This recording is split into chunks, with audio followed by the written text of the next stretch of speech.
Hi everyone, Darren Hunter here. I'm with Michael Sands. This is the Outsourced PM Podcast Show. And Michael, special podcast today because we've had some issues in the country in the last couple of weeks. We've had Medicare.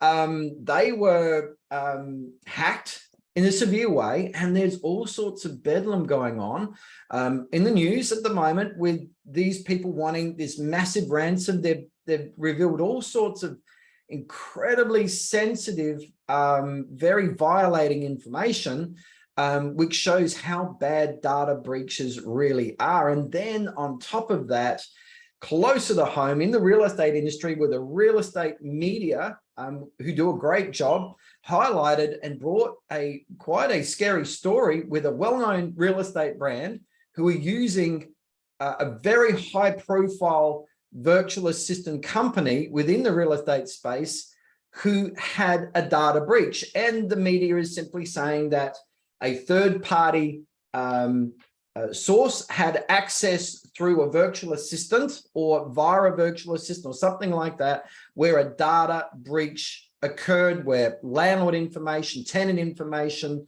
tradesperson's information was possibly accessed. I don't want to say anything more than that, but Michael, this is quite a shock, really, isn't it? It's quite scary. I think it's really unfortunate for any business out there to have any type of data breach whatsoever. You know, you talk about those big organizations that have been breached, and I guess as a one person being hacked, it's different to thousands and thousands of people, because the mass media behind it, you don't know. Collectively, a lot of data is valuable to someone. Whereas an individual person's data, it's negligible generally. If I lost my driver's license walking up the street and someone picks it up, I'll get a new driver's license. I'm not concerned that they're going to do something with it. But when you're talking about the big organizations, they're getting hacked globally now.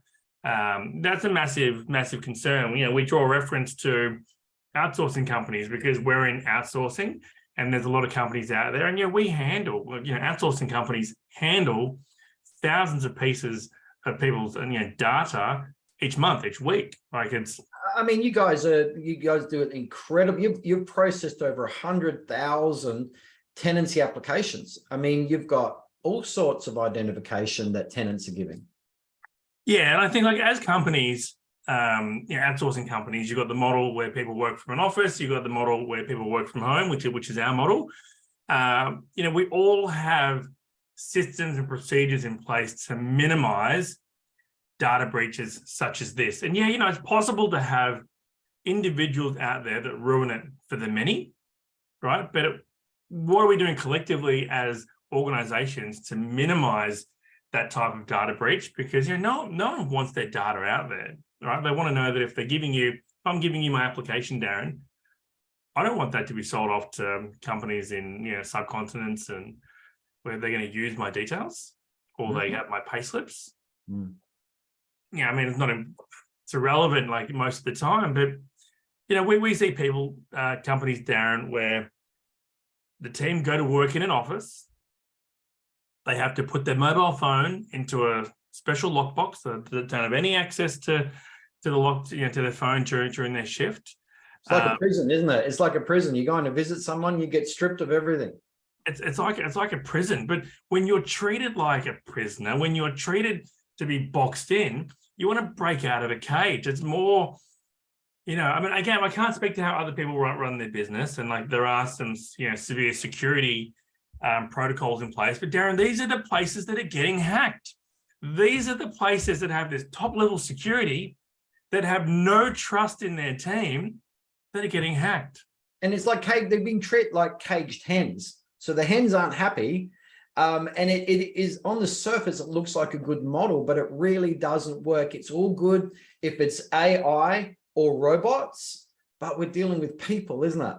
And, we're seeing a massive push now in the Philippines. Let's point out the Philippines, a massive push for big organizations. And let's reference outsourcing companies too.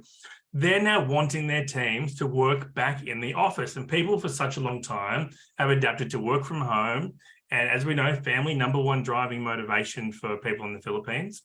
When they're driving 3-4 hours each way to go into an office for work, they are treated like caged criminals. The motivation sucks. It lacks. They just don't have a drive. And for them, going into work is a paycheck, right? They're motivated by a paycheck, and there would be less loyalty, high burnout of these team members. So yeah, so they're probably looking, Darren, like when they're not treated with that level of respect. So let's just look at this, because on the surface, it's possible that our conclusion that we could come is that the VA model is flawed because of potential data breaches, things like that. So Michael, let's just look at the reality of the situation and, what are the risks? Let's say a boss goes, right, we are not using virtual assistants because there's too much risk with a data breach or something. We can't have a data breach. So therefore, to get rid of my risk, we are going to get rid of virtual assistants, move everything back to our traditional office. What risks still exist in a traditional office model, Michael, with a data breach? So, I mean, this is always like humorous and comical to some degree, because you have team members and they leave an agency, right? They leave an agency and they tell their friends and family, hey, I've left ABC Realty. I'm now at XYZ Realty. And they've got phone numbers and they've got details of previous clients and friends and family. Live in their phone. I mean, Michael, are all real estate agencies out there supplying every property management staff member that uses a phone with a work mobile and is that what's happening? I mean, surely they're using a lot of the time their own mobile, which has got contact information, sensitive information on it. What are the typical bosses doing to cut that risk out of that data being leaked? But even still, Darren, like, you give someone a company phone, which a lot of agencies don't. They give people a rebate on their phone bill. But we're in a social world. And if the social profiles and systems and algorithms say, hey, Darren, you've been in the vicinity of this person like 10 times, they start to push you together. So automatically on social media, your team probably already have a number of clients on their social media. So irrespective of if they had a company phone, if they left and they posted they left, that is going to be visible. And if people go to Google your name, that is going to be visible too. I still think, Darren, you have a greater risk of data breach in your office with your in-office physical staff, because they know what to do. Correct. The data, yeah. Right? Forgetting about driver's license, forgetting about a passport, they can take, when they leave your business, they can go after your rent roll. Mm. Can I just use this analogy? I'm a diver. And I love diving. I haven't done it for a while now. I really want to get back out there. And I have this fear off Adelaide of these big 6 meter, size of jaws creatures out there. And if I'm 20 meters down, I've got that fear. And this fear keeps me away. It really does. And it's a problem because I want to get it back out there. But the fear of the big great whites out there in the water, can keep me scared. But what's the chances of something happening? Because I know there's thousands of dives going on off Adelaide every year. And one person might get taken every 10 years. Yet I haven't got a problem hopping into my car and going down the street where I've got a far greater risk of something happening. And this is what's happening out there. If people feel that virtual assistants, particularly with us, may be a risk, there's far more risk in your office with your lack of business practice around data breaches and data security and all of that stuff that's going on. Let's be honest, everybody. How much security measures have you actually got in place to stop a data breach in your office right now with your team, with your property managers? I mean, how many bosses out there, Michael, are full-time focused on their sales division, not really giving any focus whatsoever to their property management? It's just a hope that a data breach won't occur because there's no measures in place, really. No, I mean, you're right. You're spot on. I doubt many people out there have processes in place to prevent data breaches from within in general. I guess also too, like when you can see someone in your office, you give a lot more rope, but when someone you can't see, you don't even have rope. It's like, that's it. If something goes wrong, there's no forgiveness. That's it. They're the people you want to have on your side, right? When you have that risk inside your office and staff are tangible and they go to other companies, you're looking for constants. right? You want that constant. What do you do to prevent and minimize? I mean, like we were saying, there are offices out there like in the Philippines where they prevent the use of mobile phones. I think that with social media, like I said, social media, someone's going to find that person regardless. It's going to pop up. You can't help it because you want your team member to be relatable and human. So they're going to have connections there. You want to have soul in the team. Like we do things a bit differently, and we haven't had data breaches, and touch wood, it never happens. Our process is different to a lot of other companies out there. Let's just spend some time on that now, please, Michael, because I think people need to keep in mind as we go through what, for example, Teams by Design does with the security processes that are in place. Think about your own office, think about your protocols, your systems, your checking, your protection that's in place, and you'll see that you've got a far greater risk of something happening in your office than actually with a virtual assistant company like Teams by Design. So Michael, over to you. Let's just list these out one by one. Let's just do a thorough list about what protection you have in place to minimize or eliminate the chance of a data breach with a virtual team like Teams by Design. Let's go through it. I guess if you want to peg it as a starting place is the recruitment process that we have. So we hire humans, educated, university educated people with experience in other industries and other fields, and we hire, they're competent people, Darren.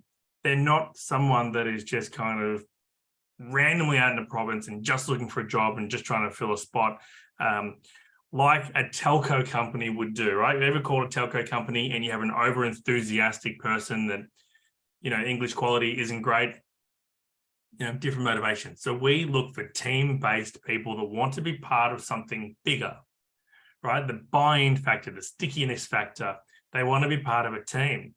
And when we hire, Darren, a lot of people say, I've been on your social media. I want to work for your company because I see how you treat your team.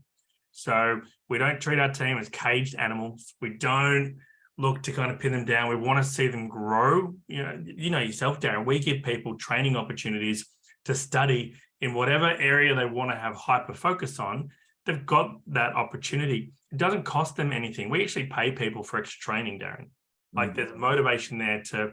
I know, and I'm blown away at how good Teams by Design are. So we don't want to have a prison camp. We don't want to have a sweatshop approach to VAs like other companies are doing, because we've got to protect the well-being, the mental health of workers as well. So we do have a work at home model, and happy people produce happy results. And that's a real important thing too. You don't want to get someone that's begrudgingly there just doing it, because that's where work quality can really suffer as well. Now, Michael, you've got a happiness officer as well, haven't you, within the team, or it's something that you've got planned? No, we do. We're a full-time happiness officer, happiness coach. His job within the team is just to love the team members, to organize anniversaries, birthday parties, help with the events, help with the local catch-ups, just to get out there and make sure that everyone is bonding as a team. And that's his only job. He doesn't have to deal with any clients, Darren. He just has to love the team members. It's unique. I haven't met any other outsourcing company that has someone that specializes in that. Yeah, no, that's great. All right, let's just start listing off the security protocols that you've got in place. You've talked about the importance of recruitment. We're really focused on that. We want people having good mental health. We do have them based in home offices. Well, so what's the other protocols? Just on that too, right? Mental health is really, really important. And there's a big taboo around mental health in the Philippines. And often if you have a problem, your friends and family will refer you to the local priest to discuss those issues. And religious or not religious, I don't think that a priest is best qualified to help with someone with depression, anxiety, sleep disorders, and things like that. We give our team access to top-level medical professionals to help them with mental health if they need it. Now, this person, Darren, will meet with them like a high level. I'm talking like, you're talking about like Australian quality, not a back-out operator. They can meet with this person and discuss the best course of action, and then they can refer them to someone that's in their area that can help them with mental health treatment. That's great. Right. So they have access to that. They have full access to that. And I don't need to know what the problem is, Darren. Like, it's whatever they need, in addition to the happiness coach, right? But you look at things like working from home. So we regularly track internet speeds. We regularly track what's going on in their computer. We use tracking software, not because we don't trust the individuals, but we can see what they're doing, what pages they're spending. You can actually see, so the screenshots happening regularly, and you can actually see what they're actually doing. So if there is an issue, you can go back and have a look.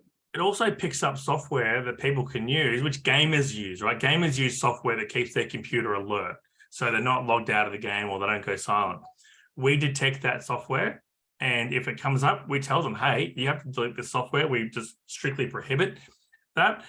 In addition to being able to track the screens. Now, we also have a full-time quality assurance team.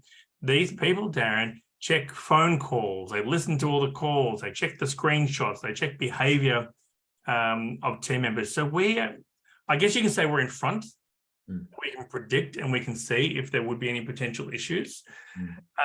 When you talk about passwords, you can use programs like LastPass, where you can have 100 passwords and that person has one password that they need to log into numerous platforms, right? If they leave, you change that LastPass. One password, yeah, and they don't have access. Right, it's really simple. And again, we give our team a lot of trust. We give them rope, but we also have daytime managers, nighttime managers. We've got the QA. We've got the overall operations person that sits over everything. We've got our EAs. There is a lot of process of relatable human beings that are there to work with each other. And again, it comes down to staff selection. Very, very important. And, we've gone over like how we recruit our team. It's very thorough. It's very detailed.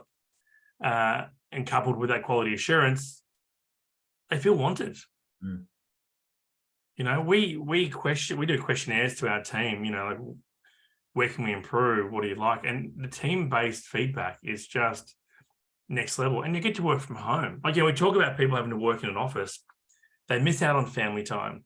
They spend most of their time driving. And some of the transport there, Darren, is not fun to be in. You're crammed in like a sardine, having to get there. And you've got to wear a shirt and tie and look all formal to go to work. You should look nice and presentable anyway. But these are adults, Darren. So giving them motivation to want to stay at work with the team. We have our Christmas party coming up. We've got like 60, 70 people coming in for the one day. Yeah. Well, Michael, let's keep on going with this. What about the use of them using their own mobile phone for work purposes? What's the deal there? They don't need it. There's nothing that they would need for work purposes. We have some people on the team that would use their mobile in the creative space, when they're looking at how things would look like on the phone. But if it's a general virtual assistant, they don't need their phone. Yeah, they can have it there. I'd rather them look at social media on their phone than on the computer. What about doing work on the phone? No, again, it's more the creative space. Like we had a graphic artist who needed his iPad. Yeah, and I have chats with my EA, Bev, and, if I send, she has the chat on her phone and just basic communication between me and her as well. So that's really limited to that. So, what are some other security things that you have in place? We trust our team, but there's the computer tracking. You've got the software, the password limitation programs that you use. You've got the oversight and checks and balances from the team that are there genuinely to help. It's also letting people know what their tasks mean. So what's the outcome? What's the issue if they don't complete the task? So they have more of a buy-in rather than saying, hey, Darren, I need you to enter in the data into the spreadsheet. No motivation there. But if I say, Darren, this is why you're doing it. And if it's done correctly, this is what we can do with it. And if it's not done correctly, this is what happens. So they understand the ramifications of that. Again, I harp on team selection, right? We don't just hire everybody. Does everybody work out? No. The world's not full of unicorns, but it's really thorough. We don't have people leaving the company upset or disgruntled because of the culture. People want to be part of the team and they want to serve. They want the customer service. Yep. Yep. No, that's cool. So look, everyone, this has been a good session. And I think, again, the point is, look, regretfully, there is, when you're out driving, you'll be the safest driver out there. There is always a risk of an accident. And I don't think we can be in a world where there is a zero risk of a data breach. We've got to do all we can. But there's an incredibly far less risk of a data breach occurring, certainly with Teams by Design. We can't speak for other virtual assistant companies, can we, Michael? But the point remains is that there's a far greater risk of a data breach occurring in a typical traditional office that doesn't have anything, and particularly if a boss isn't even focused on his team. He's the captain of the ship is not at the wheel.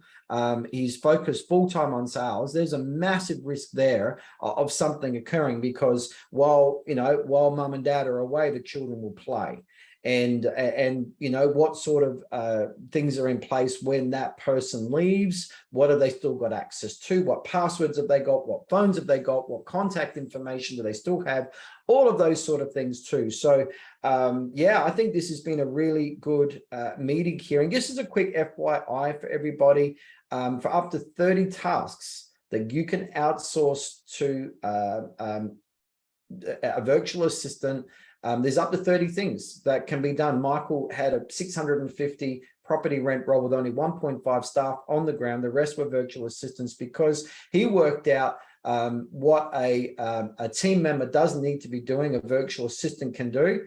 And up to 30 tasks. Go to teamsbydesigntasks.com for that list, teamsbydesigntasks.com. And Michael, you've got a special URL now. We worked out a special URL that people can actually book into your diary. What is that? Right, unbusymyteam.com. So go to unbusymyteam.com to book directly into Michael's diary. It'll connect up to his calendar, straight in, book, find a time that suits you, unbusymyteam.com, or otherwise just go to teamsbydesign.com and just go contact us in there, or hello@teamsbydesign.com to book as well, but unbusymyteam.com. Michael, it's been good. Thanks, everybody, and a special broadcast today around the very concerning and genuine issue around data breaches. Hope that's put a lot more confidence into how good and how secure virtual assistants are when you've got the right business working with you. So thanks so much for your time, everyone, and thank you, Michael. Thanks, Darren.